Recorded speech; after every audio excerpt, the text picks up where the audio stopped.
विषय विज्ञान उद्भिद पाठ उद्भिद ठारू आमे बहुत जिनिस व्यवहार्य जिनिस पाउछु। पूर्वर मु कहिछि जे खाद्य शस्य पनीपरिबा फलमूल तेल आउ मसला काठ तैयारी जिनिस ये सब आमे पाउछु। आज आमे जानिबा पोशाक आमे जो पोशाक पिंधुछु नै पिलाने से पोशाक मध्य आमे कपा गछरुबा उद्भिद ठारू ही पाउछु।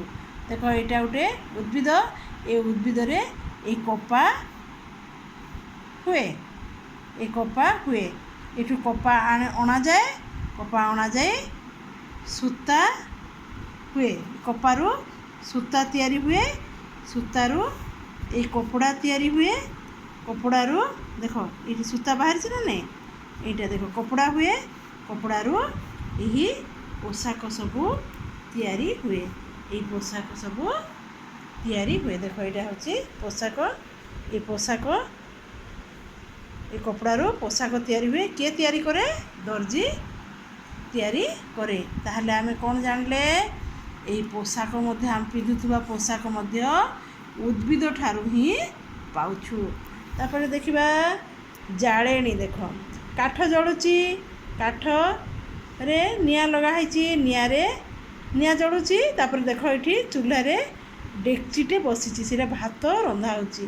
ताहले आमे कौन जानले काठटा कोठे आसची उद्भिद ठारू आसुची। काठटा केउठे आसची उद्भिद ठारू आसुची गछरू काठ कटिकरी अणागला आ ताकू जाळेनी भाव में व्यवहार करागला एवं भात डाली तरकारी सबू रंधागला। ताहले आमे उद्भिद ठारू जाळेनी मध्य पाऊ बुझल।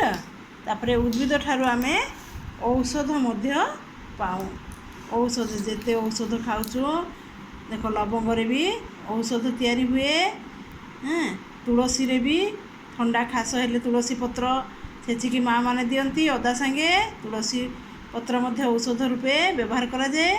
हलदी मध्य देखो यहाँ गछ अच्छी हलदी देख तले रही कंदा गोटे हलदी होची गोटे कंदा ये हलदी को मध्य माँ माने दे थांती कौन हुए यहाँ जीवाणु नाश हुए हलदी मध्य औषध भाव में व्यवहार करा जाए। अदा मध्य देख माटी तले रही कंदा गोटे यहाँ अदा मध्य औषध भाव में व्यवहार करा जाए। निम्ब पत्र मध्य औषध भाव में व्यवहार करा जाए। गुजराती को भी औषध भाव में व्यवहार करा जाए।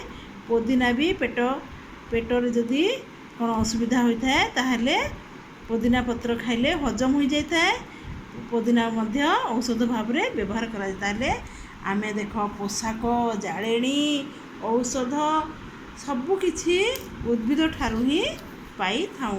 धन्यवाद।